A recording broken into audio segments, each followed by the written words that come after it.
नमस्कार दर्शकों, our Haridwar channel में आपका स्वागत है। आज 22 जुलाई 2024 दिन सोमवार है और सावन का महीना आज से शुरू हो रहा है और प्रस्तुत है आज के अमर उजाला समाचार पत्र में प्रकाशित हुए कावड़ समाचार। तो पहला हेडिंग है, सावन आज से, कावड़ पटरी पर शिव भक्तों का उमड़ा रेला, जल भरने पहुंचे हर की पैड़ी। स्वास्थ्य विभाग ने 21 स्थानों पर अस्थायी अस्पताल बनाकर तैयार किए। संवाद न्यूज एजेंसी। सावन माह आज से शुरू हो रहा है। लाखों कावड़िए जल भरने के लिए हरिद्वार पहुंच चुके हैं। भीड़ को देखते हुए पुलिस प्रशासन ने कावड़ पटरी पर वाहनों की आवाजाही पर रोक लगा दी है। कावड़ पटरी से ही पैदल शिव भक्तों को निकाला जा रहा है। हरिद्वार जिला प्रशासन कावड़ मेले को लेकर तैयारियों को अंतिम रूप देने में जुटा है। पुलिस फोर्स की तैनाती के साथ ही अन्य जरूरी तैयारियां पूरी कर ली गई है। स्वास्थ्य विभाग ने 21 स्थानों पर अस्थायी अस्पताल बनाकर तैयार कर लिए हैं। वहीं रविवार को धर्मनगरी भोले के भक्तों से सराबोर रही। लाखों शिव भक्त जल भरने हरिद्वार पहुंच चुके हैं। फिर अगला हेडिंग है, कावड़ मेले और पटरी पर 21 अस्थायी अस्पताल खोले, चिकित्सा सेवा आज से। आज से शुरू होगा कावड़ मेला। कावड़ पटरी पर वाहनों की नो एंट्री, कई रास्ते बंद। 10 दिन पुलिस प्रशासन की अग्नि परीक्षा। मुकेश भट्ट, ये मुकेश भट्ट के द्वारा समाचार दिया गया है। कावड़ मेले को लेकर स्वास्थ्य विभाग ने 21 स्थानों पर अस्थायी अस्पताल बनाकर तैयार कर लिए हैं। सोमवार यानी आज से सभी अस्पतालों में कावड़ यात्रियों को उपचार मिलना शुरू हो जाएगा। वहीं कावड़ पटरी पर वाहनों की नो एंट्री कर दी गई है। इसके अलावा कई रास्ते बंद कर दिए गए हैं। 22 जुलाई से शुरू होने वाला कावड़ मेला 2 अगस्त तक चलेगा। मेले को लेकर अभी से हरिद्वार में कावड़ यात्रियों के पहुंचने का सिलसिला शुरू हो गया है। मेला अवधि के दौरान लाखों की संख्या में कावड़ यात्री हरिद्वार पहुंचेंगे। इसको देखते हुए स्वास्थ्य विभाग ने सभी तैयारियां पूरी कर ली हैं। मेला स्थल के साथ कावड़ पटरी पर अलग अलग 21 स्थानों पर अस्थायी अस्पताल बनाए गए हैं, जिनके संचालन के लिए सभी तैयारियां अंतिम चरण में चल रही है। सामान्य उपचार के लिए अस्पतालों में दवाई का स्टॉक पहुँचने का सिलसिला शुरू हो गया है। 24 घंटे चलने वाले इन अस्पतालों के लिए स्टाफ भी तैनात किया गया है। रोस्टर के आधार पर प्रत्येक अस्पताल में एक शिफ्ट में एक चिकित्सक के साथ 5 स्वास्थ्य कर्मी तैनात रहेंगे। आपातकालीन स्थिति से निपटने के लिए सभी अस्थायी अस्पताल में एम्बुलेंस भी मौजूद रहेगी, जो आपातकालीन स्थिति में मरीज को मेला अस्पताल में भर्ती करने का काम करेगी।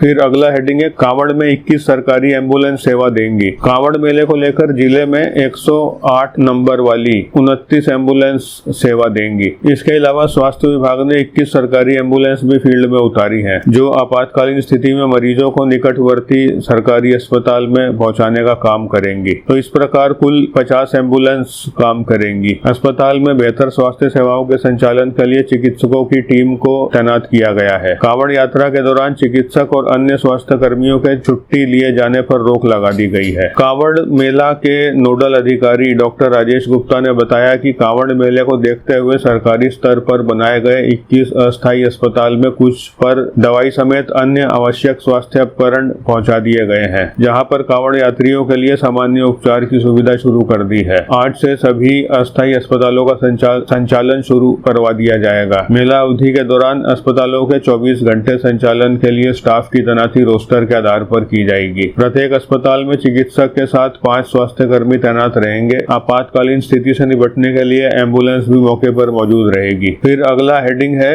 निजी अस्पताल भी करेंगे स्वास्थ्य सेवाओं में सहयोग। कावड़ यात्रा को लेकर स्वास्थ्य विभाग के साथ प्राइवेट अस्पतालों के लिए भी अलर्ट रहने के निर्देश जारी किए गए हैं, जिस कारण मेला अवधि के दौरान जिले के 5 निजी अस्पताल भी अस्थायी अस्पताल बनाकर अपने स्तर से कावड़ यात्रियों को स्वास्थ्य उपचार मुहैया कराएंगे। निजी अस्पतालों के भी स्वास्थ्य सुविधाओं में सहयोग करने से कावड़ यात्रियों को बेहतर स्वास्थ्य सुविधा प्राप्त होगी। सीएमओ हरिद्वार डॉक्टर मनीष दत्त ने बताया कि कावड़ मेले को देखते हुए 21 अस्थायी अस्पताल बनाने के लिए जिले के सभी सरकारी अस्पतालों को 10% बेड आरक्षित रखने के निर्देश दिए गए हैं। निजी अस्पताल को भी अलर्ट पर रहने के निर्देश जारी किए गए हैं। मेला कंट्रोल रूम के जरिए स्थिति पर नजर रखी जा रही है। मेला अवधि के दौरान चिकित्सक और स्वास्थ्य कर्मियों के अवकाश पर रोक लगाई गई है। बनाया गया कंट्रोल रूम, यह है अगला हेडिंग। स्वास्थ्य विभाग की तरफ से कावड़ मेले को कुशलता पूर्वक संपन्न करवाने के लिए मेला अस्पताल परिसर में कंट्रोल रूम बनाया गया है, जहां पर पर दवाई समेत अन्य जरूरी स्वास्थ्य उपकरण पहले से ही मौजूद हैं। कंट्रोल रूम से ही अस्थायी अस्पतालों में दवाई समेत अन्य जरूरी सामान पहुंचाया जा रहा है। मेला अस्पताल के CMS डॉक्टर राजेश गुप्ता को कांवड़ के लिए स्वास्थ्य का नोडल अधिकारी बनाया गया है। कंट्रोल रूम का नंबर भी सार्वजनिक किया गया है। तो 2 नंबर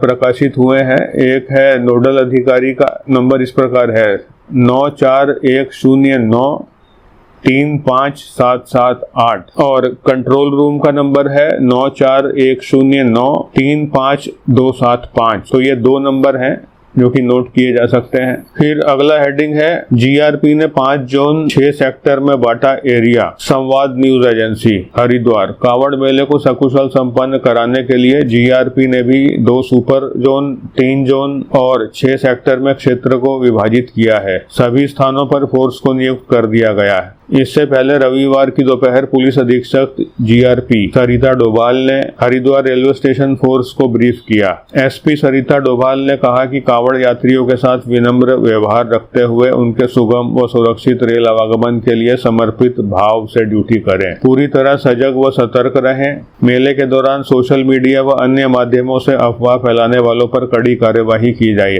कहा कि ड्यूटी पर नियुक्त सभी कर्मियों को ट्रेन से संबंधित सभी जानकारी होनी चाहिए। स्टेशन या ट्रेन में कोई भी संदिग्ध वस्तु या बैग इत्यादि मिलने पर तत्काल उच्चाधिकारियों को सूचना दें। कोई विवाद उत्पन्न होने पर उसे अपने स्तर से समाधान करने और समाधान न होने पर सूचना आला अधिकारियों को देने के लिए भी निर्देशित किया। इस दौरान CO स्वप्निल मुयाल, सहायक सेना नायक बलजीत बाकुनी, RPF के सहायक सुरक्षा आयुक्त हरि सिंह रावत, प्रतिसार निरीक्षक Vipendra Singh, SO Dehradun TS Rana, RPF प्रभारी निरीक्षक अनूप सिंह, SO GRP हरिद्वार अनुज सिंह मौजूद रहे। रेलवे ट्रैक का भी किया भ्रमण। SP सरिता डोभाल ने CO GRP स्वप्निल मुयाल व अधीनस्थों के साथ कांवड़ मेला क्षेत्रांतर्गत रेलवे ट्रैक का भी भ्रमण किया। सभी से निर्धारित सड़क व मार्ग से ही रेलवे ट्रैक पार और रेलवे ट्रैक पर न बैठने, कान में हेडफोन लगाकर रेलवे ट्रैक पार न करने का अनुरोध किया। फिर अगला हेडिंग है खाद्य सुरक्षा टीम ने चलाया अभियान,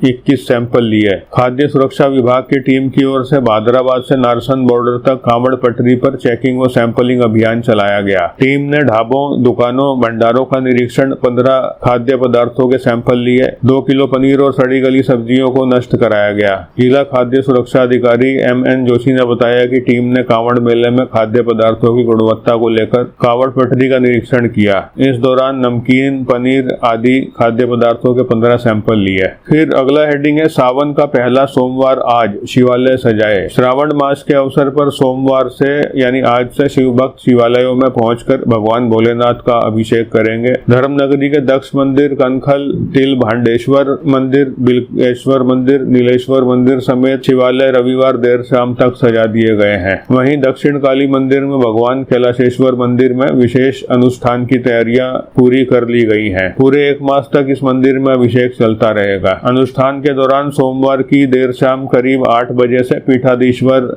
आचार्य महामंडलेश्वर स्वामी कैलाशानंद महाराज मौन साधना के साथ ही पंचामृत से भगवान का अभिषेक शुरू करेंगे। श्रावण मास में चरण पादुका मंदिर पर पूरे महीने दरबार सजाया जाता है। इसमें अटूट भंडारे के प्रसाद का वितरण और अखिल भारतीय अखाड़ा परिषद के अध्यक्ष श्री महंत रविंद्रपुरी महाराज शिष्यों को श्रावण मास के पुनीत अवसर पर दीक्षा देते हैं। इस पूजन विधान के दौरान देश भर से लोग आस्था के साथ धर्मनगरी में पहुंचते हैं। मान्यता है कि श्रावण मास भगवान शिव हिमालय छोड़कर दक्षेश्वर महादेव के रूप में ब्रह्मांड का संचालन करते हैं। फिर अगला हेडिंग है 10 घंटे बंद रखी गंग नहर, हर की पैड़ी पर जल की कमी। पहाड़ों पर हो रही बारिश से अधिक सिल्ट आने से उत्तरी खंड गंग नहर 10 घंटे बंद रही। इस वजह से हर की पैड़ी पर गंगा जल की किल्लत रही। श्रद्धालुओं को गंगा स्नान करने में दिक्कतों का सामना करना पड़ा। हालांकि सुबह 10 बजे के बाद सिल्ट कम होने पर गंग नहर को चालू कर दिया गया। उत्तर प्रदेश सिंचाई विभाग के अधिशासी अभियंता हरीश कुमार ने बताया कि सिल्ट आने से गंग नहर को बंद किया गया था, पर अब लगातार गंग नहर में पानी छोड़ा जा रहा है। हरकी पैड़ी पर भी पर्याप्त मात्रा में गंगा जल आ रहा है। फिर अगला हेडिंग है कांवड़ यात्रियों ने चालक से की मारपीट। ज्वालापुर कोतवाली क्षेत्र में लोडर वाहन की टक्कर लगने से एक कांवड़ यात्री के घायल होने पर यात्रियों ने चालक को घेर लिया और बुरी तरह उसकी पिटाई कर डाली। पुलिस ने किसी तरह भीड़ से चालक को बचाया और कोतवाली लेकर पहुंची। घायल यात्री को उपचार के लिए जिला अस्पताल में भिजवाया। एक विशेष समुदाय से संचालक होने के चलते मामला संवेदनशील हो गया। घटना शनिवार देर रात की है। हरिलोक तिराहे पर एक चालक पिकअप वाहन को मोड़ रहा था और अचानक कांवड़ यात्री के सामने आ जाने से उसे टक्कर लग गई। बाइक सवार यात्री नीचे गिर गया, जिससे आसपास आराम कर रहे यात्री उसकी मदद के लिए आ गए। चालक को लगा कि उसे पकड़ने के लिए आ रहे हैं तो वह गाड़ी लेकर भागने लगा। जैसे ही चालक जुर्स कंट्री की बगल में स्थित राजलोक कॉलोनी में घुसा तो कांवड़ यात्री उसका पीछा करते हुए पहुंच गए। कॉलोनी में उसे घेर लिया और पीटना शुरू कर दिया। तभी यहाँ से गुजर रही ज्वालापुर कोतवाली की एक पुलिस टीम ने भीड़ को देखा तो रुककर तुरंत मौके पर पहुंच गई। कांवड़िए सोनीपत हरियाणा निवासी बताए जा रहे हैं। घायल कांवड़ यात्री को 108 एम्बुलेंस से अस्पताल में भिजवाया। फिर अगला हेडिंग है, बाइक में आग लगाने वाले कांवड़ियों पर मुकदमा दर्ज। बहादुराबाद नेशनल हाईवे पर हंगामा कर युवक की बाइक जलाने के आरोप में कांवड़ यात्रियों के खिलाफ पुलिस ने मुकदमा दर्ज कर लिया है। मामले की जांच शुरू कर दी गई है। राहुल पुत्र हरिराम निवासी शांतर शाह ने पुलिस को तहरीर देकर बताया कि शनिवार को मोटरसाइकिल से पतंजलि की तरफ जा रहा था। पतंजलि फेज 1 के सामने फ्लाईओवर के नीचे कांवड़ लेकर आ रहे कुछ युवकों ने रास्ता रोक लिया। उनसे निकलने के लिए साइड होने के लिए कहा तो उन्होंने मारपीट शुरू कर दी। फिर अगला हेडिंग है, ढाबे में फटा सिलेंडर, कांवड़ यात्री बाल बाल बचे। रुड़की मंगलौर कोतवाली क्षेत्र में एक ढाबे में गैस सिलेंडर फटने से आग लग गई। इस दौरान वहां खाना खा रहे कांवड़ यात्रियों ने भागकर बमुश्किल अपनी जान बचाई। सूचना पर दमकल विभाग की टीम मौके पर पहुंची और आग पर काबू पाया। इसमें एक ढाबा कर्मचारी झुलस गया। ढाबे में एक और सिलेंडर रखा हुआ था, उसे समय पर बाहर निकाल लिया गया। मंगलौर कोतवाली प्रभारी अमरचंद शर्मा ने बताया कि क्षेत्र के आसफ नगर में स्थित फौजी ढाबे पर रविवार रात कई कांवड़ यात्री खाना खा रहे थे। इस दौरान ढाबे की रसोई में रखा सिलेंडर फट गया और आग लग गई। आग लगते ही वहां मौजूद लोगों में भगदड़ मच गई। इसी भगदड़ में एक ढाबा कर्मचारी झुलस गया। सूचना पर पुलिस मौके पर पहुंची। खबर लिखे जाने तक आग पर काबू नहीं पाया जा सका था। वहीं अफरा तफरी के बीच कांवड़ यात्री के बीच कई यात्रियों की कांवड़ भी ढाबे में ही रह गई। कांवड़ यात्रा से संबंधित एक अन्य समाचार गाजियाबाद से प्रकाशित हुआ है। हेडिंग है, दिल्ली मेरठ एक्सप्रेस वे पर बंद किया गया भारी वाहनों का प्रवेश। कांवड़ मार्ग पर भक्तों के बम बम बोले के जयकारे गूंज रहे हैं। सोमवार से सावन मास शुरू हो रहा है। कांवड़ यात्रा के मद्देनजर रविवार रात 12 बजे से गाजियाबाद में भारी वाहनों का प्रवेश बंद हो गया। दिल्ली मेरठ एक्सप्रेस वे से भारी वाहन मेरठ की ओर नहीं जा सकेंगे। रूट डायवर्जन प्लान 5 अगस्त की रात 8 बजे तक लागू रहेगा। वहीं हापुड़ और बुलंदशहर जिले में भी मार्ग बदले गए हैं। हापुड़ में NH9 पर नेशनल हाईवे 9 पर भारी वाहनों का प्रवेश बंद हो गया है, जबकि 26 जुलाई के बाद हाईवे और शहर के रूट 1 वे कर दिए जाएंगे। ACP यातायात जियाउद्दीन ने बताया कि कांवड़ियों की संख्या को देखते हुए डायवर्जन प्लान में जरूरत के मुताबिक बदलाव किए जा सकते हैं। आवश्यक वस्तुओं वाले वाहनों को अनुमति के साथ ही प्रतिबंधित मार्ग पर प्रवेश दिया जा रहा है। तो ये थे आज के कांवड़ समाचार। धन्यवाद।